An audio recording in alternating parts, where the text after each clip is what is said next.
Women Insurance Producers Unfiltered.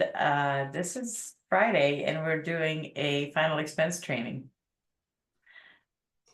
Am I introducing you, or would you like to introduce yourself? Oh Lord. Oh man, it's a good thing that we have unfiltered in our name because we it's a learning as we go kind of thing. But Whippy Nation, Yola and myself, we wanted to bring you guys a little bit of content and kind of give you guys a appetizer to what is to come. We're working on it, and once it's ready, you all have first access to any of the training material that we have out there. But we wanted to spend 15-20 minutes talking to you guys about something that we all run into, and that's smokescreen objections. So, objections really, in my opinion, Yola, you can chime in as well. Objections aren't a bad thing. It's I actually see it as an opportunity because all the objection is if I can say a little, if I can get them to my side, right? If I can pull them just a little bit, then there's a chance that we can help Miss Johnson put some protection on her life. So before we get started, give us kind of your overall thought of objections, and then we'll jump in. Well, I think you're right. I think objections are like a way to continue the conversation, and more than pull them into your side, I feel like it's a way for you to explain things in a way that they probably would have never thought about. Right? Or kind of getting them to think about things a different way that they have been. And so it's just, again, it's another shot at a conversation. And unless you start getting really good at objections and conversations, because eventually you're just going to start to do just like a presumptive close at the end of it. But when you're first starting out, your biggest fear is objections, right? What if they don't want it? What if they don't like me? What if that, I Yeah, say the more you do it, the more the objections will start getting less and less. yeah, and I mean it's something that we kind of neglect to think that we get in everyday life as well. An objection isn't just something in the sales process, but at the root core, an objection is just uncertainty. And we, as the professional, have to kind of fill that void of uncertainty. But guys, this isn't a time really to get into a boxing match. This isn't the time to say, get combative with Miss Johnson. So slow down. And I know, especially when you first start, it everything's moving 100 miles a minute. Just slow down, and things will work out in your favor. So what Yoel and I are going to do is we're going to give you two or three smoke screen objections that we all see, and we're going to give you some applicable pieces of information that you can immediately put into practice the next time you're in the field. And we're actually going to show you how to use the very objection that Miss Johnson gives you as the reason she needs to move forward. So let's get started, Yola. We're going to talk about three of them. And we've kind of made a couple of notes to make sure that we get everything to you guys. But before I get Yola involved, y'all know I love my parables, and I had a note written down here. It's talking about yarn. We've all had yarn. Like I have an Afghan that my grandmother made me 25 years ago, and it's got yarn. And if I tore a piece off and I put it on the table and I tried to push it, it's really hard. Like it won't push, right? It kind of jumbles up, and it won't move forward. But if I take the end of it and I pull it, what happens? It comes with me. Yeah. So that's how I want you guys to think of objections and your thought process of handling them. So Yola, let's jump in. I hear this one all the time. I'm sure you do as well. I thought this was free. I thought it was free. How do you, what's your thought process immediately when you hear that? And what are you doing to kind of ease the client into talking to you? I always crack a joke. I'm always reverting to humor, and especially when it's something that ridiculous, right? Because let's face it, kind of ridiculous to want something for nothing. They're grown enough to know this. Most people are. So this is just a way for them to think that they're going to get one on you and they're not interested if they're not. But I just laugh it off and be like, you know, nothing in life is free. And then just continue to move on. And then go back to the objective of why, I'm there, what I'm trying to do, and maybe go through that process one more time, is because maybe they just didn't understand me the first time. Yeah. And you've heard me say this a million times because we do a lot of these trainings together, but I don't think it can be said enough. Hey, Bentley, I don't think it can be said enough. Miss Johnson is literally giving you the same objection she gave the last agent, and they believed it.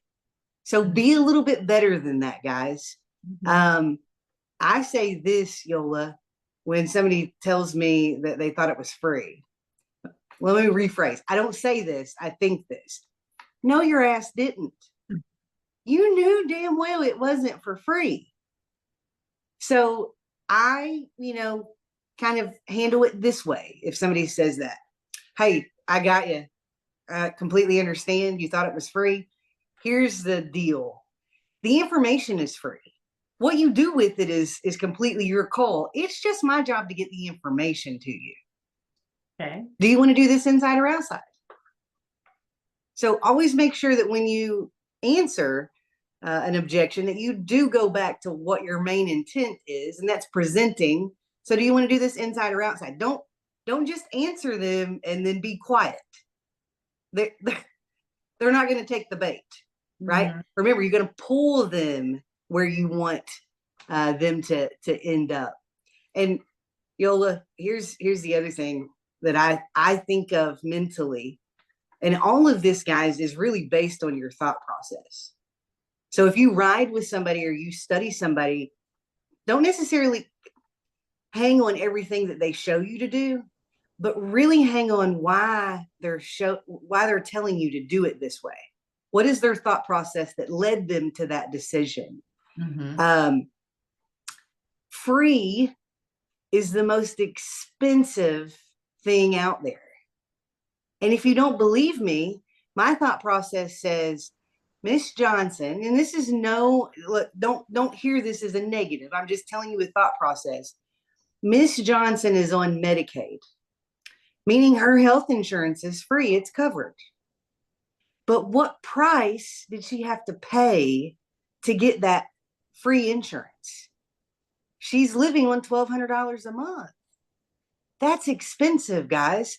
So make sure that you think of it in the right terms when it comes to, okay, why is she saying this? And what do I need to kind of think and say to get her to move a little past that? Mm-hmm.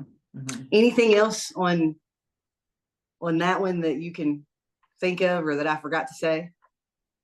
I mean, not on the free one, because, that's just one of the objections I feel like you get when you're new, and we all get them. It's not when you're new. Seasoned agents, I think there's a misconception out there that they think it's easier for us because we've been doing it for so long. Not really. We still all get the same objections. You just kind of repetition, right? The more that you repeat something, the more you're going to get better at just kind of not just overcoming the objections, but not even having them in the first place, right? Like preemptively putting them down. Yep, exactly. Sorry. That's when you know that you've made it more to the pro level. And Yola, you probably, if there was a filming company that walked around with me as I was talking to clients, I'm probably laughing right there too most of the time. You got to read your audience, but most of the time I will say something like, get out of here. No, you didn't. It is not free. But guys, we hope we gave you a little meat there that you can go back and immediately put in to your presentation or repertoire. But let's move on to, I need to talk to my kids. Let me just talk to my kids. What's going through your mind? Excuse me, another deflection, I feel like, because Miss Johnson, if you're gonna go out and buy some milk for yourself, are you gonna call your daughter? I mean, this is no different than you just making a decision for yourself that you're gonna die with some dignity. You know, if you want to call and let her know that she's a beneficiary, great. We'll talk about the paperwork when it gets here, but let's get you approved first. Yeah, Uh, I love die with dignity. That's that's a good one. But guys, this is another one that you should be able to preemptively lay down before it even comes up. And I would say that you'll agree this kind of happens in the warm up. It's happening when you're asking just the questions, the normal questions that we ask to get to know somebody. But do you have children that live in the area? Do they come around a lot? Do they help you make decisions? Are they going to be in charge when you die? Those type things. And I will use harsh. I say harsh because most people will say when the good Lord calls you home or passed away or no, you're dying. And that's it's a word that I feel like they need to hear. Take it or leave it. Here's the thing, Yola. If you get this objection, it might be the truth. They could really want to talk to their child. So there's a couple of things that we teach to kind of help you if that's what objection you're getting. But I'm going to try to immediately get them on the phone. Mhm. I want the children involved. That helps me out in the end. Mhm. But if I say, hey, Miss Johnson, let's give Valerie a call, and she says, oh, no, I'll talk to her later. It's a smokescreen. She doesn't intend to talk to Valerie. It's just a way to get you out. So Mhm. if Yola says that to me, then I might say, well, Miss Johnson, is like, what exactly do you need to talk to your children about? Is it the price? Maybe give them a chance. And Mhm. here's another thing, and I know I'm rambling at this point. Thanks for obliging me. Sometimes when you ask a question, you don't need to give them the answer. Like it's not a multiple choice answer unless they're just stalemating you. Mhm. So ask them, hey, what exactly is it that you need to talk to your daughter about? And zip it for a second. Sometimes I am still guilty of this. I'll give them I'll ask them a question and then I'll give them a multiple choice answer. I'm taking the pressure off of them, and that's not going to help me. So sorry, Yola, that I kind of got carried away there. I mean, I told you you were on fire today. Since this morning, you have been on it, Yeah, Linda. I've been ready to just throw knowledge out there. Yep. I mean, let me tell you, for as long as I've been trying to get us on a screen together, this is at least, it's a step in the right direction.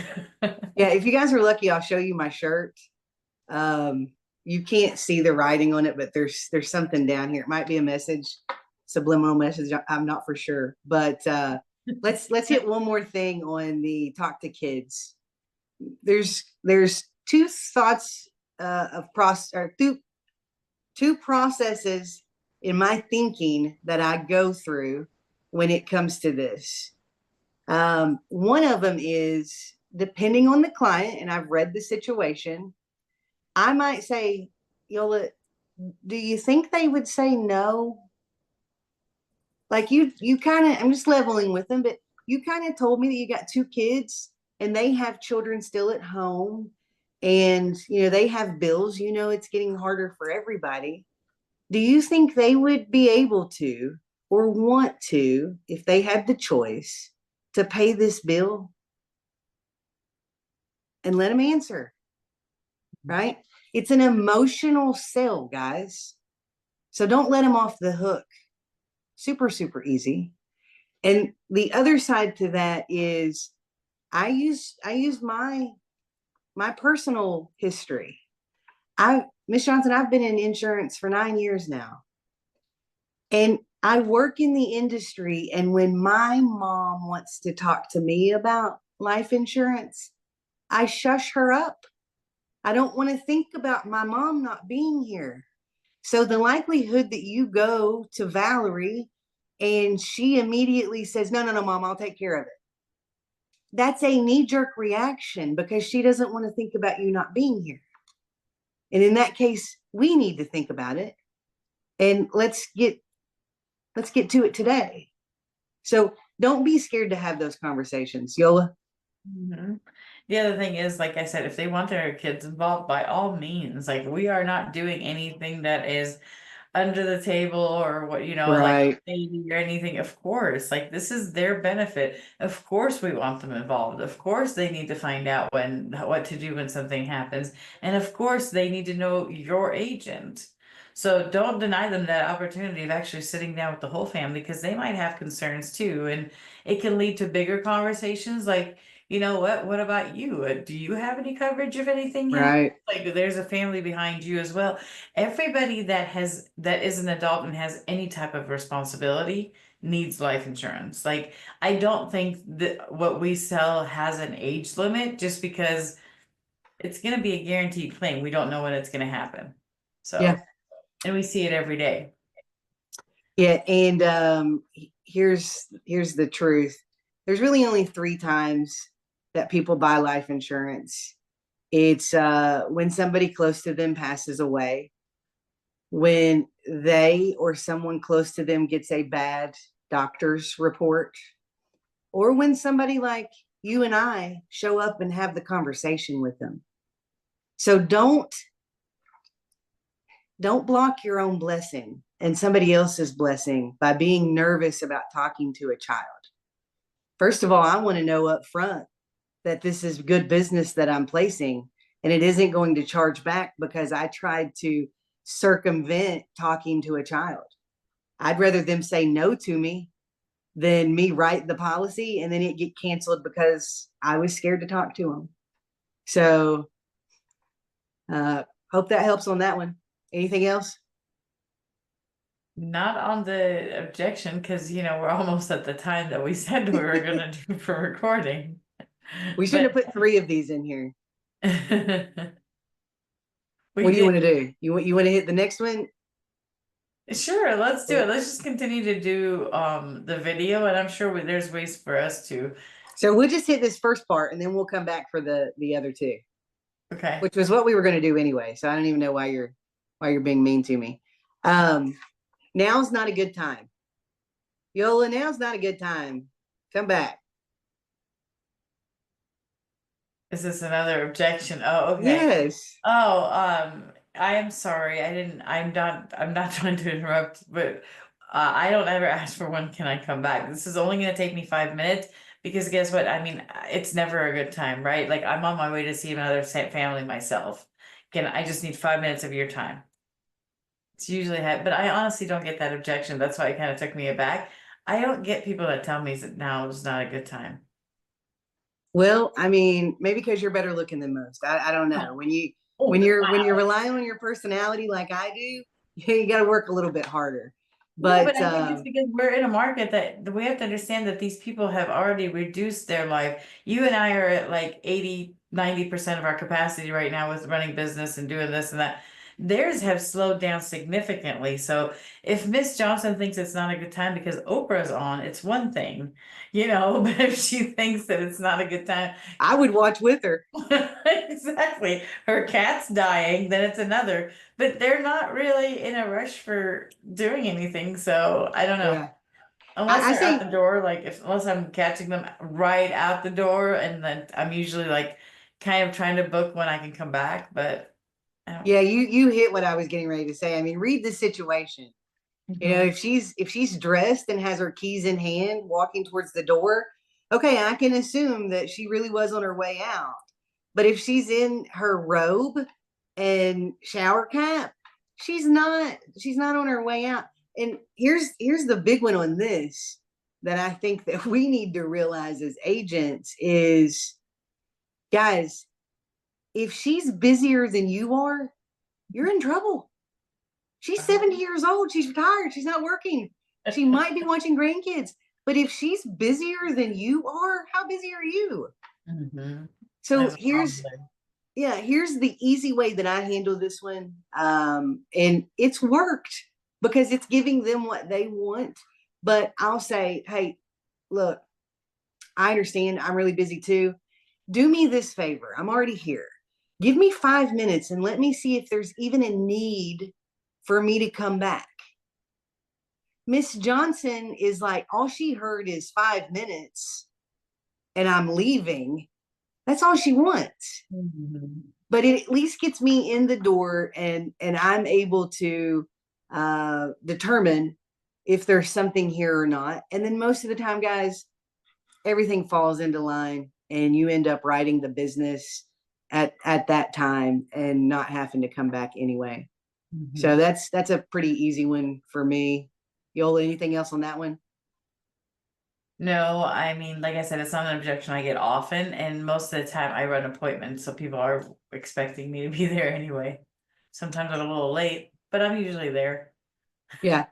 Guys, just if you didn't hear anything else through this video, just remember objections aren't a bad thing. Objections are just a smokescreen for uncertainty. They need a little bit more information. And I'll leave you with this. There's two outcomes to this. You can either detonate the objection or you can diffuse it. Detonating it feels really good. You know, it feels good sometimes to get into a sparring match and win, but those don't pay very well. Diffusing the objection, getting into a little more conversation with somebody, that pays well. So choose your D wisely. Unfiltered, until next time, bye.